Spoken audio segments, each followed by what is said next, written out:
ANC veteran Mavuso Msimang's U-turn on his resignation from the party has received mixed reactions. Now, the party yesterday confirmed that Msimang withdrew his resignation following his meeting with the ANC Secretary General Fikile Mbalula. In a letter, the ANC says it remains committed to intensifying its renewal program and that all party members implicated in state capture will not make next year's parliamentary list. In his resignation, Msimang cited what he says is the party's failure to address endemic corruption within its ranks. Now, for some reaction on the story, we're joined now by political analyst Professor Kedibone Phago.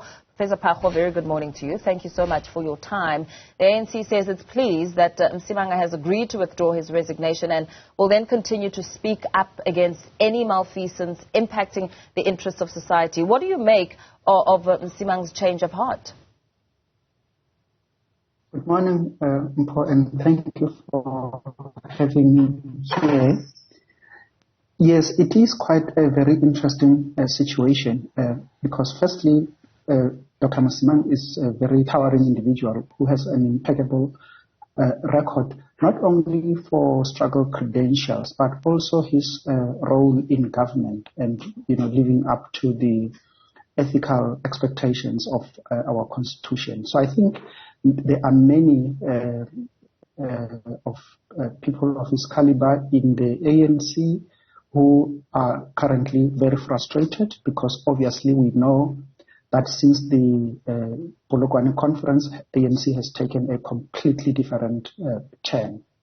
So I think that is the first part. But the second part for me is that it is very clear from what we see that the ANC was not going to allow this resignation for obviously the reason of the elections that are just coming in 2024 for a person of Msimang's caliber. So it was really going to be very costly for the ANC because even without this kind of people resigning from the ANC, they are already embattled in terms of the numbers that will be voting for them. We have seen this from several polls looking at the elections for 2024. So it is a crunch time for the ANC. It's embattled, and it is not assisted by these utterances that are made by the Youth League, by the Secretary General of the ANC at the moment, and so it is interesting. But I think for me as a South African, it really shows that we are very frustrated as individual members of the society, and we are really just struggling to find an answer amongst ourselves. So it shows a lot of frustration from the role of yes, veterans, how significant is that within the party and the sort of messaging the veterans carry, perhaps also looking at the integrity of the ANC? And for the ANC, this is a very important question, Mpo, and I do not think that the current leadership of the ANC really understand in depth the question of the role of the veterans, because from what we read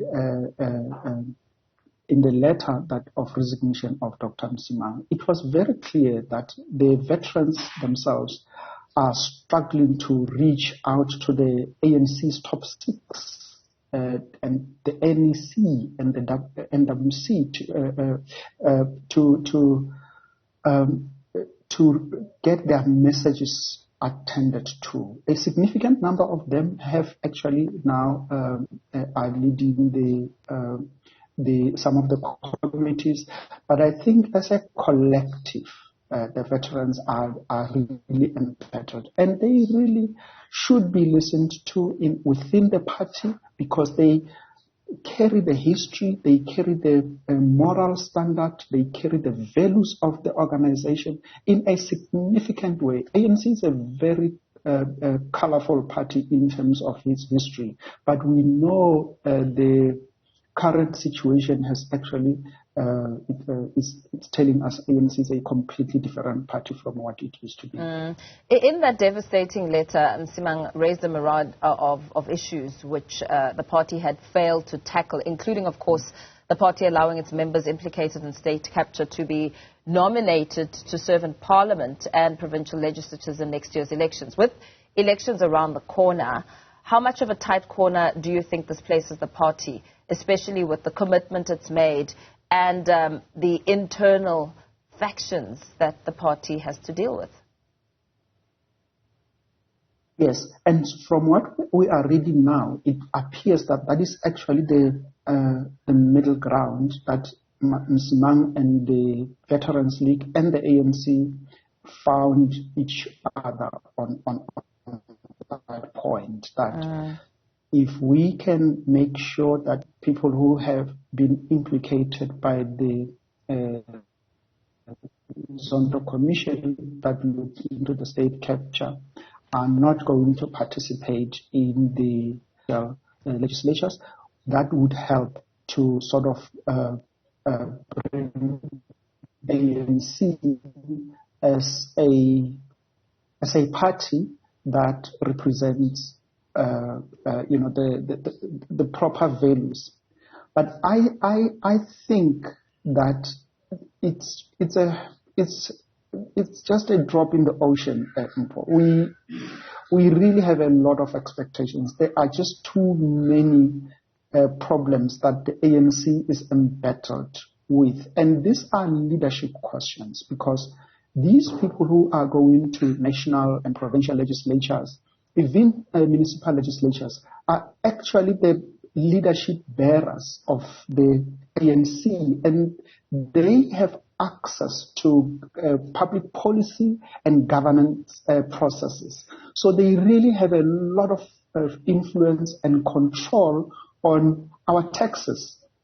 And because we see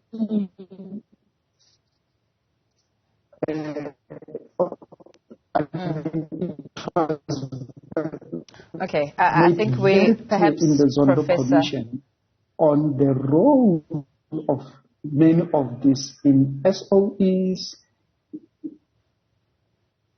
I'm hoping that the line will hold for longer, because we seem to have a connection problem on your end there. But perhaps, Professor Phago, very quickly, with the consideration around ANC Secretary General Fikile Mbalula's bribery claims, what do you think Msimang's resignation has highlighted about the quality of leadership in the party and its influence on the kind of dialogue society could essentially have with itself about the future?